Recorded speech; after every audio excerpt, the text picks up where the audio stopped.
హైదరాబాద్ అంటే ఇరానీ కేఫ్లు కూడా అందరికీ గుర్తుకు వస్తాయి. హైదరాబాద్ పాత బస్తీలో ఇవి ఎక్కువగా ఉన్నాయి. హైదరాబాద్ నడిబొడ్డున కూడా చాలానే ఉంటాయి. సరదాగా కాసేపు కబుర్లు చెప్పుకోవటానికి, కాస్త అలసిపోతే చాయ్తో సేద తీరటానికి, కొంతమంది స్నేహితులు ఒకే దగ్గర కలుసుకునే అడ్డాగా ఇరానీ కేఫ్లు ముఖ్యమైన కూడళ్లలో ఉండేవి. కాదు ఇప్పటికీ కొన్ని చోట్ల ఉన్నాయి. అసలు ఇరానీ కేఫ్లు ఎప్పుడు మనకు పరిచయం అయ్యాయి, వాటి కథ కమామిషు ఏమిటో ఇప్పుడు తెలుసుకుందాం. ఇరానీ సంస్కృతి ముందుగా భారత్కు తీసుకువచ్చిన వాళ్ళు జొరాస్ట్రియన్ ఇరానియన్లు. వీరు మొదటగా వచ్చిన వాళ్ళు. వీళ్ళు పార్సీ మతాన్ని ఆచరించేవారు. వీళ్ళు ఎక్కువగా గుజరాత్, బొంబాయిలో స్థిరపడ్డారు. ఇరాన్ను అప్పట్లో పర్షియాగా పేర్కొనేవాళ్ళు. పార్సీలు మన దేశంలో మన ప్రజలతో మమేకమై పెద్ద వ్యాపారవేత్తలుగా ఎదిగారు. కాగా 20వ శతాబ్దంలో ఇరాన్లో తీవ్రమైన కరువు ఏర్పడింది. అప్పుడు అక్కడి ప్రజలు అనేక దేశాలకు వలస వెళ్ళారు. వీరిని ఇరానియన్లు అని అంటారు. వీరు ఆచరించేది ఇస్లాం మతం. బ్రిటిష్ ఇండియాలో తొలుత వీరు ఇప్పటి పాకిస్తాన్లోని కరాచీ చేరుకున్నారు. కరాచీ ఓడరేవు ద్వారా బొంబాయి ఓడరేవు చేరుకున్నారు. వాళ్ళు మొదటగా ఇరానీ చాయ్ బిజినెస్ను మొదలుపెట్టారు. తమ దేశంలో చేసుకునే చాయ్ని తయారు చేశారు. ఆ చాయ్ రుచి మన వాళ్లకు నచ్చింది. ఇరానీ చాయ్ పేరుతో హోటల్స్ తెరిచారు. ముంబైలోని లియోపోల్డ్ కేఫ్ అలా ఏర్పాటయ్యిందే.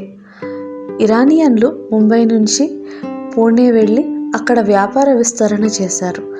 ఆ కేఫ్లు పూణే నుంచి హైదరాబాద్, అహ్మదాబాద్తో పాటు మరికొన్ని ప్రాంతాలకు వచ్చి చేరాయి. బ్రిటిష్ సైన్యంలో పనిచేసే మిలిటరీ వాళ్లకు ప్రతిరోజు ఏదో ఒక డ్రింక్ ఇచ్చేవాళ్ళు. అలా పూణేలోని ఒక కంటోన్మెంట్లో మిలిటరీ ఇన్ఛార్జ్ తన సైన్యానికి మార్నింగ్ ఎక్సర్సైజ్ చేయటానికి ముందు ఇరానీ చాయ్ని ఇప్పించేవాడు. అక్కడి ఇరానియన్లు ప్రతిరోజు చాయ్ తయారు చేసి మిలిటరీ వాళ్లకు ఇచ్చేవాళ్ళు. 1935 నాటికి ఇరానీ చాయ్ హైదరాబాద్కు వచ్చిందని చెబుతారు. ఇరాన్ ఇరాక్ యుద్ధం సుదీర్ఘకాలం సాగింది. అప్పుడు కూడా మరికొంతమంది ఇరానియన్లు మన దేశంలో ఆశ్రయం పొంది ఇరానీ కేఫ్లు తెరిచారు. పాతకాలపు ఇరానీ కేఫ్లలో ఎక్కువగా పర్షియన్ శైలి కనిపిస్తుంది. కిటికీలకు అమర్చే రంగురంగుల అద్దాలు విభిన్నంగా ఉండేవి. అన్ని రంగుల అద్దాలను కరిగించి మెటాలిక్ ఆక్సైడ్లు కలిపి తయారు చేసేవారు. వివిధ రంగుల టైల్స్ను గోడలకు అమర్చేవారు. చెక్క కుర్చీలు, బల్లలు ఉండేవి. చెక్క బల్లలపై మార్బుల్ టాప్స్ ఉండేవి. ఇరానీ కేఫ్లు తెల్లవారుజామునే తెరిచేవారు. వార్తాపత్రికలు అందుబాటులో ఉండేవి. ఇరానీ చాయ్ త్రాగుతూ న్యూస్ పేపర్ తిరగేసేవాళ్ళు. హైదరాబాద్లో అయితే ఉర్దూ, ఇంగ్లీష్, తెలుగు పేపర్లు అందుబాటులో ఉండేవి. హైదరాబాద్ అబిడ్స్లోని Grand Hotel, Secunderabad Paradise, Secunderabad railway station వద్ద ఉండే ఆల్ఫా హోటల్, బ్లూసీ హోటల్, బషీర్బాగ్లోని కేఫ్ బహార్, మెహదీపట్నంలోని సర్వీ హోటల్, సికింద్రాబాద్లోని Diamond Point, Centre Point, Golden Point, National Point, ఇలా ఎన్నో ఏళ్లుగా ఇరానీ చాయ్ రుచిని పంచుతున్నాయి. ఇరాన్లో తయారు చేసే చాయ్లో పాలను వాడరు. చక్కెరను నోట్లో వేసుకొని నోటిని తీపి చేసుకొని డికాషన్ తాగుతారు. మన దగ్గర మాత్రం డికాషన్, పాలు విడివిడిగా వేడి చేసి ఇరానీ చాయ్, హైదరాబాదీ ఇరానీ ధమ్ చాయ్ తయారు చేస్తారు. పర్ఫెక్ట్ ఇండియన్ ఇరానీ చాయ్ తయారు చేయాలంటే కొంత శ్రమ పడాల్సిందే.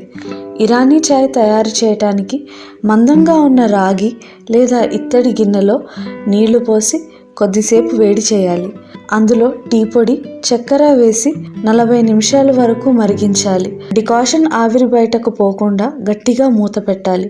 మూతకు గిన్నెకు మధ్య ఆవిరి అస్సలు బయటకు పోకుండా గోధుమ పిండి ముద్ద పెట్టి మూసేయాలి. మరో గిన్నెలో పాలు వేడి చేయాలి. మిగడ అంచులకు అంటుకోకుండా మధ్య మధ్యలో పాలను కలుపుతూ ఉండాలి. అలా పాలు గిన్నెలో సగం అయ్యే వరకు మరిగించాలి.